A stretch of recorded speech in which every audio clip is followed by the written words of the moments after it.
প্রিয় দর্শক, school of লিভিংয়ে আপনাদেরকে স্বাগত জানাচ্ছি।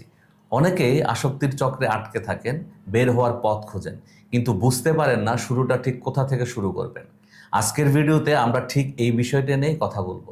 আসক্তি থেকে মুক্তির সবচেয়ে গুরুত্বপূর্ণ এবং সর্বপ্রথম ধাপটি কী।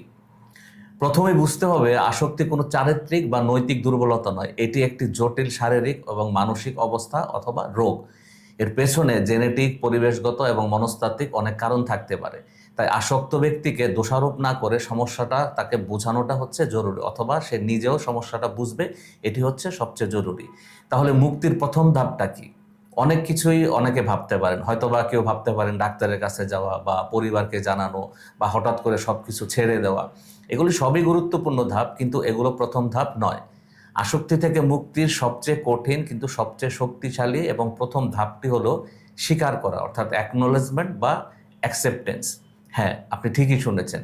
প্রথম ধাপটি হলো নিজের কাছে এবং প্রয়োজনে বিশ্বস্ত কারো কাছে এটা স্বীকার করা যে আমার একটা সমস্যা আছে এবং আমার সাহায্যের প্রয়োজন, বা আমি এই অভ্যাসটি নিয়ন্ত্রণ করতে পারছি না এবং আমি এটা বন্ধ করতে চাই। এই স্বীকারোক্তি কেন গুরুত্বপূর্ণ?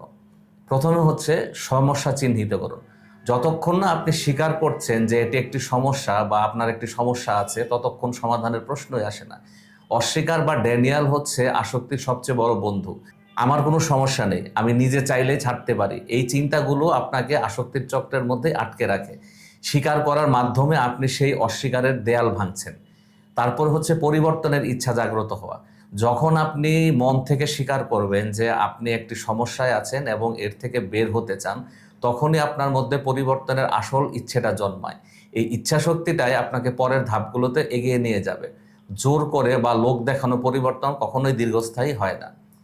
তারপর হচ্ছে সাহায্যের দরজা খুলে যায়। স্বীকার করার মানে হলো আপনি সাহায্যের জন্য প্রস্তুত হচ্ছেন।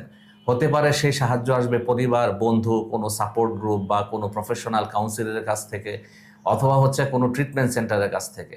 কিন্তু আপনি স্বীকার না করলে অন্যরা সাহায্য করতে চাইলেও সেটা কোনো কাজে আসবে না। সবই ঠিক আছে, কিন্তু এই স্বীকারোক্তিটা কিন্তু সহজ নয়। এর সাথে জড়িয়ে থাকে লজ্জা, ভয়, অপরাধবোধ। মনে হতে পারে সবাই আমাকে কত খারাপ ভাববে। বিশ্বাস করুন, নিজের সমস্যার মুখোমুখি হওয়া এবং তা স্বীকার করার জন্য প্রচণ্ড সাহসের প্রয়োজন হয়। এটা কোনো দুর্বলতা নয়, বরং এটা সাহসিকতার প্রথম প্রকাশ।